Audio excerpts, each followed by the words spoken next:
Bienvenue sur Africa 24 dans cette nouvelle édition du 12-15. Voici les titres. Bangui sous tension depuis samedi. La capitale centrafricaine est le théâtre d'attaques et de scènes de pillage. La présidente de la transition, Catherine Samba Panza, a appelé la population au calme après les violences meurtrières de ces derniers jours.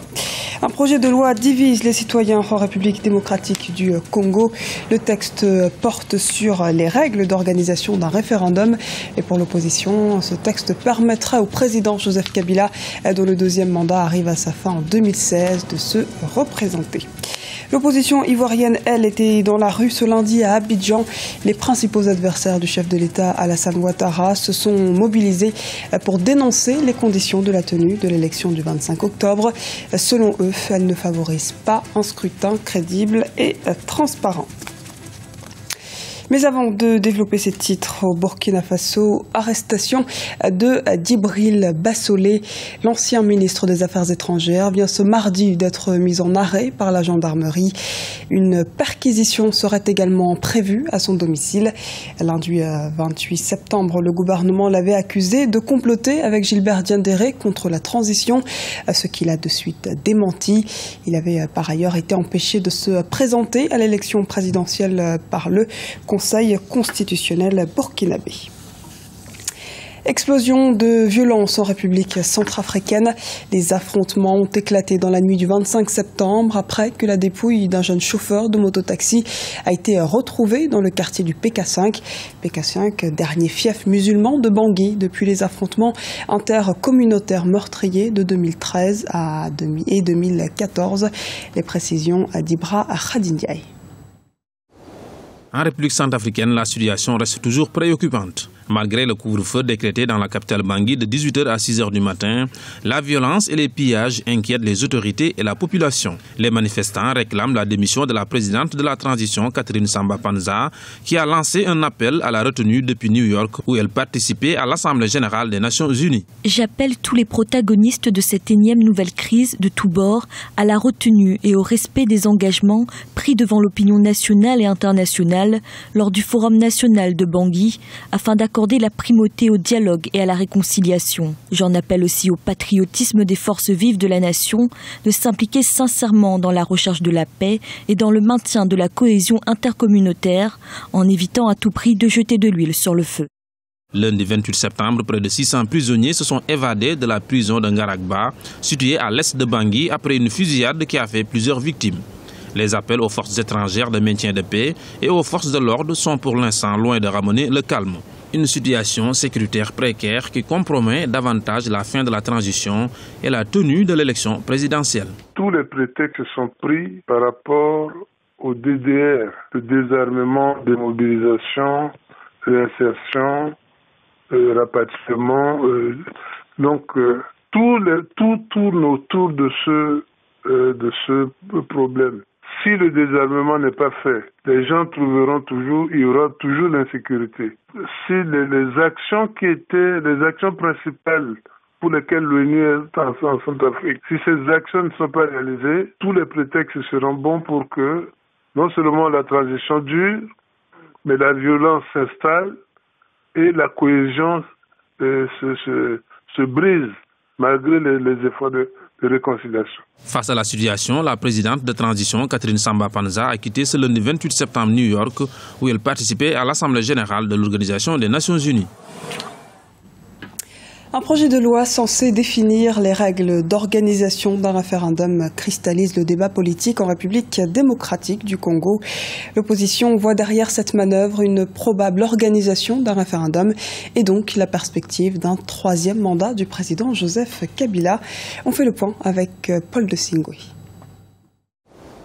C'est un projet de loi qui cristallise les débats en RDC, celui sur le référendum. 2 députés de la majorité présidentielle ont déposé ce projet de loi à l'Assemblée nationale le 26 septembre 2015. Si ce projet suscite des remous au sein de l'opinion congolaise, c'est parce que la Constitution ne prévoit que 3 cas de figure pouvant entraîner l'organisation d'un référendum en RDC. Celui pour changer la capitale, celui pour changer les frontières du pays ou encore celui pour modifier la Constitution. Du coup, au sein de l'opposition congolaise, ce projet de loi inquiète. Ici, on y voit une manœuvre du pouvoir en place pour modifier la Constitution afin de permettre au président Joseph Kabila de briguer un 3e mandat.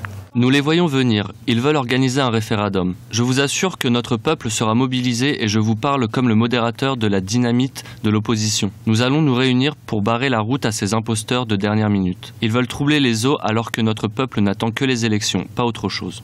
Pour la majorité présidentielle, ces inquiétudes ne sont pas fondées. Pour eux, s'ils souhaitent organiser les élections, c'est avant tout pour offrir un meilleur cadre juridique au Congo. Je tiens à vous rappeler que le référendum ne concerne pas nécessairement une révision de la Constitution. Ça, c'est de l'agitation politicienne. Il n'y a pas d'État sans loi référendaire, que ce soit en France ou aux États-Unis ou partout. Parce qu'en 2005, nous avions rédigé à la hâte, donc la RDC avait rédigé à la hâte un projet de loi qui venait du gouvernement pour organiser le référendum concernant la révision constitutionnelle. L'élection présidentielle est prévue en 2016 en République démocratique du Congo. Là-bas, la Constitution interdit au président d'exercer plus de 2 mandats. Retour sur la marche de la coalition nationale pour le changement ce 28 septembre en Côte d'Ivoire.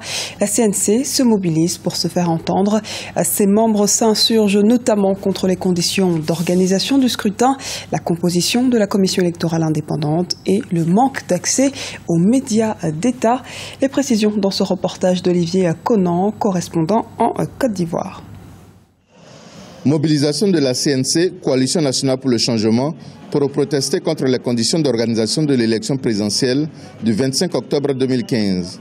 Les militants de l'opposition ont marché dans la commune de Cocody pour réclamer la modification de la composition de la commission électorale indépendante et l'accès aux médias d'État. Les marcheurs ont fait escale à la RTI, radio-télévision ivoirienne, avant de mettre le cap sur le quartier des 2 plateaux où se trouve le siège de la CEI, Commission électorale indépendante. Nous sommes venus ici à cette marche pour dire à Issou Barako de démissionner. On est fatigués. Même devant la RTI, les médias, nous là, ici, là, on paie RTI. Moi je dis un père, je paie la télévision. Donc nous avons droit aussi à la télé comme Ouattara aussi. Nous ne voulons plus de morts pour des élections mal organisées et nous remarquons que la commission électorale est inféodée au président de la République. Les leaders de la Coalition nationale pour le changement sont satisfaits de la mobilisation pour la marche organisée un jour ouvrable. Ils vont maintenir la pression jusqu'à la satisfaction de leurs revendications. La CNC réclame notamment que les 5 candidats à l'élection présidentielle issus de ce rang aient des représentants au sein de la commission électorale indépendante. Les candidats qui sont ici vont aller aux élections. Ils ont fait tous les dossiers, ils ont fait tous les papiers, ils sont candidats, ils iront aux élections. Vous allez voir, les débats vont commencer, ils vont participer. Mais ils disent en même temps qu'ils n'iront pas à ces élections dans les conditions actuelles. On ne boycotte pas, mais on ne fera pas des élections dans ces conditions actuelles. En attendant de lancer les nouveaux mots d'ordre d'action et de mobilisation, les leaders de la CNC laissent la porte ouverte à des discussions avec le pouvoir. Nous avons toute satisfaction par rapport à la mobilisation, vous pouvez vous-même vous en rendre compte. Et les prochaines actions, bien entendu, seront d'insister que le président de la République veuille bien nous recevoir. En réalité, ce que nous souhaitons, c'est juste qu'on s'asseye pour définir un consensus minimum pour aller aux élections. La Coalition nationale pour le changement a engagé des discussions avec les autres candidats à l'élection présidentielle pour qu'ils rejoignent sa plateforme de revendication. Objectif, mettre la pression sur le chef de l'État pour changer les conditions d'organisation des élections. Les députés malgaches réunis en session extraordinaire ce mardi 29 septembre. Au menu du jour, l'accélération de l'installation du Sénat, si possible avant la fin de l'année en cours. Les grands électeurs, à savoir les députés, les maires et leurs conseillers qui viennent d'être élus, se rendront aux urnes le 28 décembre pour élire ces sénateurs. L'instauration des autres institutions de la République est également en projet à Madagascar, notamment la Haute Cour de justice, le Conseil de défense de la démocratie et des droits de l'homme, mais aussi la Haute Cour constitutionnelle. Ce journal a été réalisé par l'ensemble de la rédaction. Nous vous remercions pour votre fidélité. Dans un instant, une nouvelle édition de l'actualité sur Africa 24.